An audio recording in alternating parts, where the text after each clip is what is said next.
Hello दोस्तों, कैसे आप सब बढ़िया होंगे। दोस्तों सभी सीपीयू एसआई की तैयारी में लगे होंगे, जम के लगे होंगे। दोस्तों इस वीडियो में बात करने वाले हैं आपके लिए हम सीपीयू एसआई का जॉब प्रोफाइल के बारे में, सैलरी के बारे में, पोस्टिंग के बारे में, आपका ड्यूटीज के बारे में, रिस्पॉन्सिबिलिटी के बारे में, आपकी क्या रिस्पॉन्सिबिलिटी रहने वाली है, क्या ड्यूटी रहने वाली है आपकी। तो सबसे पहले से बात करेंगे भाई, सैलरी से स्टार्ट करेंगे। क्यों सैलरी इंपॉर्टेंट है और सबसे पहले सैलरी के बारे में पता होना जरूरी है। तो उसका ग्रोस सैलरी करीब 70,000 करीब मिलता है सारी फोर्सेज में, लगभग 70 के करीब बनता है ग्रोस सैलरी आपका। अब कैसे बनता है वो आपको एक छोटा सा वीडियो बनाता हूँ। दोस्तों जैसे आपका बेसिक है इसका 35,400 रुपया, उसमें प्लस आज डेट 50% डी हो जाएगा आपका। 35,400 का 50% डी लगा लीजिए, साथ में 27% एचआरए हो गया आज का डेट में। एचआरए अलावा कई फोर्स ऐसी हैं जो एलडब्ल्यू एरिया में, नक्सल एरिया में, या फिर अलग स्पेशल एरिया में डिप्लॉयमेंट है, तो वहाँ पे स्पेशल अलाउंस मिलता है, जैसे सीआरपीएफ को, बीएसएफ को, है ना, और भी आईटीबीपी को अलाउंस स्पेशल मिलता है, एसएसबी स्पेशल अलाउंस मिलता है। तो ये स्पेशल अलाउंस एक्स्ट्रा मिलता है ना। उसके अलावा आपको dress allowance, washing allowance, hair cutting allowance, दुनिया भर के इसमें अलाउंस वगैरह मिलते हैं आपको इसमें। तो आपकी ग्रोस सैलरी बहुत अच्छी मिलती है, 70 के करीब पहुंच जाती है। और इन हैंड सैलरी भी आपकी करीब 60,000 करीब रहती है आपकी इसमें। तो बात करेंगे हम इसका जॉब प्रोफाइल के बारे में, ड्यूटी के बारे में। सबसे पहले दिल्ली पुलिस के बारे में बात करेंगे। क्या होता है दोस्तों, दिल्ली पुलिस अपनी क्या है, सीपीओ की नंबर 1 चहेती पोस्ट है। क्यों है दोस्तों? इसका एक ही रीजन है कि दिल्ली पुलिस की जो सर्विस होती है वो ओनली आपकी दिल्ली में रहने वाली है। सेकंड रीजन क्या है इसका, ये स्टेट गवर्नमेंट के, जैसे Delhi police, Rajasthan police, UP police, पता है इसमें आपका हर दिन जल रहती है मैं स्टेट पुलिस में सर्विस करूंगा। लेकिन आपको बताते हैं दोस्तों, दिल्ली पुलिस का क्या डबल रोल होता है इसमें। भाई डबल रोल ऐसे होता है कि ये स्टेट पुलिस का भी काम करती है, दूसरा सीपीओ मतलब अदर फोर्सेस हैं, पैरामिलिट्री फोर्स हैं, उनकी तरह भी काम करती है। दिल्ली में रह के जो दिल्ली के जो लोग हैं, है ना, उनके ऊपर भी कंट्रोल करना, उनको मैनेज करना, उनका ट्रैफिक मैनेज, मतलब 50 तरह की ड्यूटी जो भी है दिल्ली पुलिस की, स्टेट पुलिस की जो ड्यूटी है, सारी ड्यूटी दिल्ली पुलिस करती है। साथ में क्या होता है, इसके अलावा जैसे अपने paramilitary force other, CRPF, BSF, ITB, उसकी तरह क्या करती है, सिक्योरिटी प्रोवाइड करती है। किसके लिए?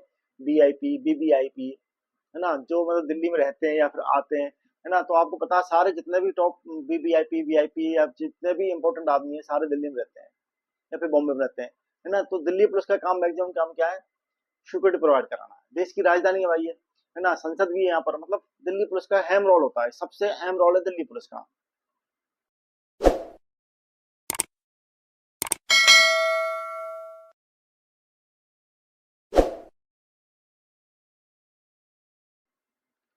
साथ में दोस्तों दिल्ली पुलिस के डिप्लोमेट की बात करें तो लोगों का भाई हेडक्वार्टर में डिप्लोमेट होता है, दिल्ली पुलिस का हेडक्वार्टर दिल्ली में ही है।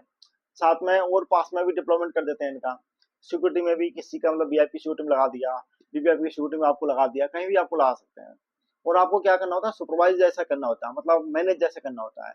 रिस्पॉन्सिबिलिटी आपकी ज्यादा होती है क्योंकि आप सब इंस्पेक्टर हो, और आपके नीचे जितने भी कमांड में, सबको आपको मैनेज करना आपकी ड्यूटी है। ऊपर वाला सीनियर भी आपको बोलेगा, सीधा फोन करेगा, भाई इसका क्या हुआ, इसका क्या मैटर है। तो इसमें सबसे ज्यादा रिस्पॉन्सिबिलिटी सब इंस्पेक्टर की होती है। नेक्स्ट दोस्तों, फैमिली आराम से रख सकते हो दिल्ली में, कोई इशू नहीं है, दिल्ली भाई दिल्ली है ना। अभी नेक्स्ट बात करेंगे दोस्तों हम सीआईएसएफ की। दोस्तों सीआईएसएफ क्या है, सीपीओ की सेकंड नंबर की चॉइस की वाली पोस्ट है। मैक्सिमम लोग सीआईएसएफ को सेकंड नंबर पर प्रेफरेंस देते हैं। वो किस लिए देते हैं? इसका सबसे बड़ा रीजन है कि इसकी भी पोस्टिंग होती है जो मैक्सिमम आपकी बड़ी बड़ी अच्छी अच्छी सिटियों में होती है। क्यों? कि भाई सीआईएसएफ का डिप्लॉयमेंट हमेशा इंडस्ट्री, उनकी सिक्योरिटी के लिए होता है। सेंट्रल इंडस्ट्री सिक्योरिटी फोर्स जिसको बोलते हैं हम, है ना। तो इसका डिप्लॉयमेंट हमेशा, जैसे आपका एयरफोर्स हो गया, मेट्रोज होगी आपकी, है ना, उसके अलावा जितने भी पीएसयू मतलब पब्लिक सेक्टर यूनिट्स हैं आपकी, गवर्नमेंट के अधीन जो भी संस्था काम कर रही है, वो सीआईएसएफ पर डेवलपमेंट करवा सकते हैं सिक्योरिटी के बिहार में। आपने देखा होगा एयरपोर्ट पर आप जाते हैं तो एक सीआईएसएफ का सब इंस्पेक्टर पक्का आपको मिलेगा, गेट पर ही मिलेगा। तो वहीं से उनकी ड्यूटी चालू हो जाती है, अंदर भी पूरा डिप्लॉयमेंट मिलता है, एक एक चप्पे पर नजर रहती है उनकी। तो दोस्तों सीआईएसएफ का दूसरा काम क्या होता है, मतलब सिक्योरिटी का देखना। और इसका ये रहता है कि मतलब कोई इलीगल सामान की या कोई इलीगल व्यक्ति की कोई एंट्री ना हो उस संस्थान पर जहाँ पर इसके अलाउ नहीं है। तो इसमें भी वही रहता है दोस्तों, आपका सीआईएसएफ में एसआई की ड्यूटी वही रहती है कि आपको कंपनी कमांडर के अधीन ड्यूटी करनी होती है। कंपनी कमांडर अपना असिस्टेंट कमांडर रैंक का होता है, और उसके अधीन ड्यूटी करनी होती है आपको, या फिर इंस्पेक्टर रैंक का एक होता है ना, उसके अधीन ड्यूटी करनी होती है कंपनी कमांडर अधीन में। और अपने सबॉर्डिनेट उनको सपोर्ट करना, उनको मतलब मैनेज करना होता है मेन चीज। उनको ड्यूटी देना या फिर उनको मैनेज करना, ड्यूटी लेना उनसे, ड्यूटी देना भी, ड्यूटी लेना भी उनसे। उनको ड्यूटी देना मतलब वो क्या काम करे वो बताना, और फिर ड्यूटी लेना वो काम करवाना। ये आपकी रिस्पॉन्सिबिलिटी रहती है, इसमें मेन रिस्पॉन्सिबिलिटी। तो सैलरी बताया, जैसे सैलरी सबका लगभग सेम रहता है इसमें, वही अराउंड 70,000 करीब आपकी ग्रोस बनेगी, और करीब 55 से 60,000 करीब आपकी नेट सैलरी नेट सैलरी मिलने वाली है आपको। फैमिलीज में आप बड़ी बड़ी सिटी में रहोगे, अच्छी अच्छी सिटी में रहोगे, आपको एचआरए मिलेगा, आप आराम से रूम लेकर बढ़िया फर्स्ट क्लास रह सकते हैं। और क्वार्टर्स वगैरह भी आपको कई जगह मिल जाते हैं इसमें, तो गवर्नमेंट क्वार्टर्स वगैरह हैं अलाउ, वो भी हो जाते हैं। इसमें मेस वगैरह खाना भी आपको मिल जाता है। मेस का फोर्स में हर जगह मिलता है ये खाना, ऐसा नहीं है। मेस की मतलब अगर फैमिली नहीं रखा आपने कहीं फोर्स से हेडक्वार्टर में या किसी टाइम या डिप्लोमेंट हो फोर्स में किसी में भी, तो आपको मेस की सुविधा मिलती है आपको, मतलब कुक्स मिलते हैं जो अपना ऑटोमेटिक आपको पूरी कंपनी खाना बना के देते हैं। तो ऐसा इशू है दोस्तों इसमें। नेक्स्ट बात करें दोस्तों हम बीएसएफ की, तो इसका जैसे नाम है बॉर्डर सिक्योरिटी फोर्स, ये बॉर्डर की सुरक्षा का काम है इसका।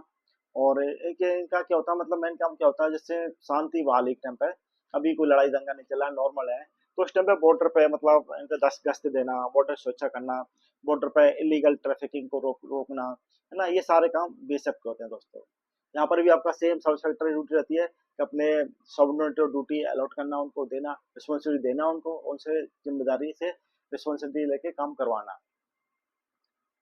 डिसिप्लिन दोस्तों फोर्स में बहुत मैटर करता है। कोई फोर्स हो आपकी, सीआरपीएफ, बीएसएफ, आईटीबीपी, एसएसबी, कोई फोर्स है, उसे उसे डिसिप्लिन के बिना काम नहीं चलता आपका। आपको डिसिप्लिन प्रॉपर मेंटेन करना पड़ेगा, डिसिप्लिन मेंटेन करवाना पड़ेगा। अपने सबऑर्डिनेट जो आपके अधीन में बंदे रहेंगे उनसे आपको क्या करना, डिसिप्लिन मेंटेन करवाना भी है। टाइमली छुट्टी भेजना, टाइमली छुट्टी से आना, है ना, साथ में कोई इनडिसिप्लिन काम नहीं करना, ये सारी रिस्पॉन्सिबिलिटी कंपनी कमांडर या फिर उसके सबऑर्डिनेट की होती है। नेक्स्ट बात करेंगे दोस्तों हम आईटीबीपी। आईटीबीपी काम भी बीएसएफ की तरह, बीएसएफ जैसे ऑल इंडिया बॉर्डर देखती है, उस तरह आईटीबीपी क्या करती है, अपनी चाइना बॉर्डर को कवर करती है। चाइना बॉर्डर पर इस तरह की ड्यूटी देखती है जो बीएसएफ की ड्यूटी है ना, मतलब बॉर्डर सिक्योरिटी करना, साथ में लीगल ट्रैफिकिंग वगैरह रोकना, और सब बॉर्डर का मतलब पूरे देख रेख इनके अंडर में होती है दोस्तों एसएसबी की। तो एसएसबी भी हमारी क्या करती है दोस्तों, आईटीबीपी की तरह इंडो भूटान और इंडो नेपाल, इंडो भूटान और इंडो नेपाल दोनों बॉर्डर की सिक्योरिटी देखती है, दोनों बॉर्डर को कवर कर रखती है।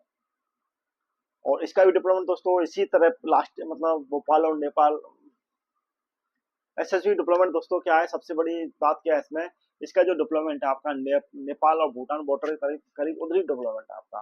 तो इसका ऑल इंडिया डिप्लोमेंट आपको नहीं मिलेगा। सबसे बड़ी मतलब कमी यही है इसमें कि आपको ऑल इंडिया डिप्लोमेंट में नहीं मिलेगा। इसके जो 3-4 हेडक्वार्टर हैं जैसे दिल्ली में, या फिर एसएसबी दिल्ली में हेडक्वार्टर है, या फिर अपने जो रेंज इसके मतलब जोनल हेडक्वार्टर है, उनमें ही आपको डिप्लोमेंट मिल पाएगा।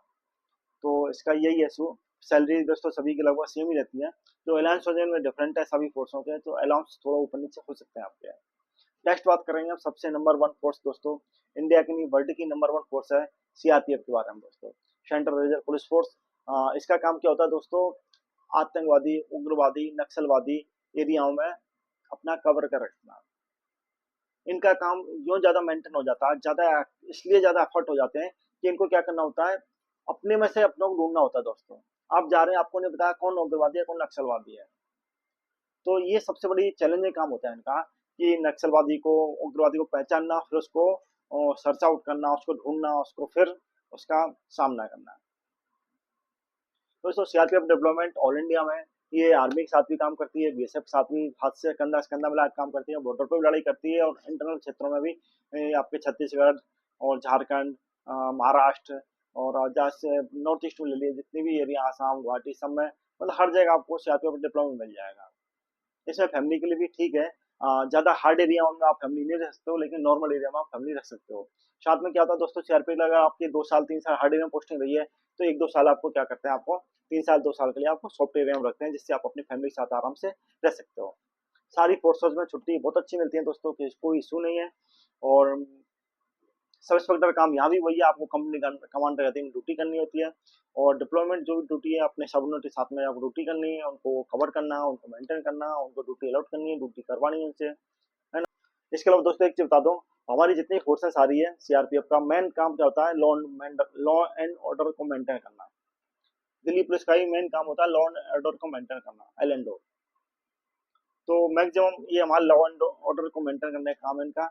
और जैसे बताया आपको, सैलरी के बारे में बता दिया दोस्तों। सैलरी सभी के लगभग सेम रहने वाली है, सीआरपी में भी सेम पैटर्न्स मिलते हैं आपको।